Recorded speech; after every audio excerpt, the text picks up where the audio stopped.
আসসালামু আলাইকুম। সকালের সময় আপনাদের স্বাগতম জানিয়ে দিচ্ছি বাংলাদেশের জাতীয় সংবাদপত্রগুলোর প্রধান প্রধান খবরের শিরোনাম। বাংলাদেশ প্রতিদিন। প্রধান উপদেষ্টার কাছে ব্যবসায়ীদের ৩ দাবি। গ্যাস বিদ্যুৎ সরবরাহ, স্বাভাবিক আইন শৃঙ্খলা, পাচার অর্থ ফেরত। কোনো ব্যবসা প্রতিষ্ঠানকে টার্গেট নয় বললেন গভর্নর।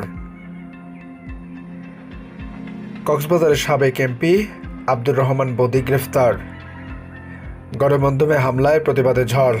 ইস্ট ওয়েস্ট মিডিয়া পরিদর্শনে জামাতের আমির, ইসলামী আন্দোলনের সিনিয়র নায়েবে আমির সহ রাজনীতিকরা নিন্দা। বিশিষ্টজনদের মানববন্ধন কর্মসূচিতে দোষীদের গ্রেফতার দাবি।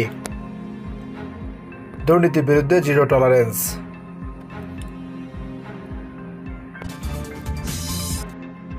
দৈনিক জনকণ্ঠ। এইচএসসি স্থগিত, পরীক্ষা বাতিল, ফল কিভাবে পরে সিদ্ধান্ত। অন্তর্বর্তী সরকারকে পূর্ণ সমর্থন দেবে জাতিসংঘ। গুতেরেসের চিঠি ডক্টর ইউনুসকে। ব্যাংক ঋণের কিস্তি পরিশোধ সময়ে চান ব্যবসায়ীরা। বাংলাদেশ ব্যাংকের গভর্নরের সঙ্গে বৈঠক। 1 মাস 6 দিন পর রবিবার চালু হচ্ছে মেট্রো রেল। 25 জেলায় ডিসি প্রত্যাহার, প্রজ্ঞাপন জারি। সাবেক 2 মন্ত্রী 3 এমপির বিরুদ্ধে অনুসন্ধানের সিদ্ধান্ত। দৈনিক কালবেলা। পাপুয়া নিউগিনির শীর্ষ ধনী সাবেক এমপি ওয়াহেদ ব্যবস্থা নেননি দুদক। দেশ থেকে অবৈধ অর্থ পাচার করে ভিনদেশে সম্পদের পাহাড়। ওশেনিয়া অঞ্চলের দেশটিতে গড়েছেন 1.5 ডজন কোম্পানি। ব্যবসা বিস্তৃত অস্ট্রেলিয়া সহ আশেপাশের দেশেও। আওয়ামী লীগের এই নেতা দেশেও অঢেল সম্পদের মালিক। দখল করেছেন বনসহ সরকারি জমি। নারী টি-20 বিশ্বকাপ হচ্ছে না বাংলাদেশে। শাপলা চত্বরের ঘটনায় শেখ হাসিনার বিরুদ্ধে গণহত্যার অভিযোগ। এবার আসামি রেহেনা জয় ও পুতুল হাসিনার বিরুদ্ধে আরও 6 মামলা। দৈনিক নয়া দিগন্ত। হত্যা ও গুম তদন্তে জরুরি পদক্ষেপ দাবি জাতিসংঘের। বাংলাদেশ নিয়ে 13 শীর্ষ মানবাধিকার সংস্থার যৌথ চিঠি। বিমস্টেক শীর্ষ সম্মেলন ও জাতিসংঘের অধিবেশনে যোগ দেবেন ডক্টর ইউনুস। টানা বর্ষণে তলিয়ে গেছে 7 জেলার বিস্তীর্ণ অঞ্চল।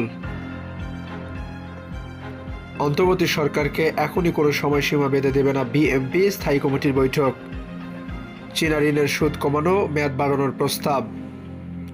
দীপু মনি 4 দিন, জয় 5 দিনের রিমান্ডে। 4 জেলায় হাসিনার নামে হত্যা মামলা। হাসিনাকে আশ্রয় দিয়ে ভারত গণতন্ত্রের প্রতিজ্ঞা ভঙ্গ করেছে মির্জা ফখরুল। দৈনিক করতোয়া। রাজনীতির গুণগত পরিবর্তন চান তারেক রহমান। বিতাড়িত শক্তিকে আইনের মুখোমুখি করার দাবি।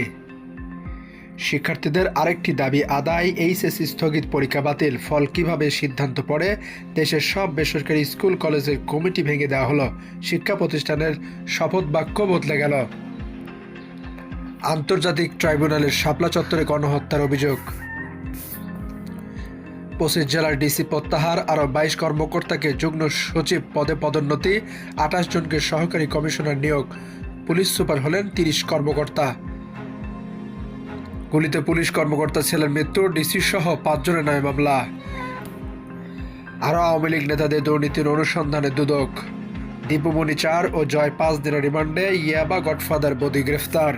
এতক্ষণ পাশে থাকার জন্য ধন্যবাদ। পরবর্তী সংবাদ দেখার আমন্ত্রণ জানিয়ে আজকের মতো বিদায় নিচ্ছি। সবাই ভালো থাকবেন। আল্লাহ হাফেজ। আসসালামু আলাইকুম।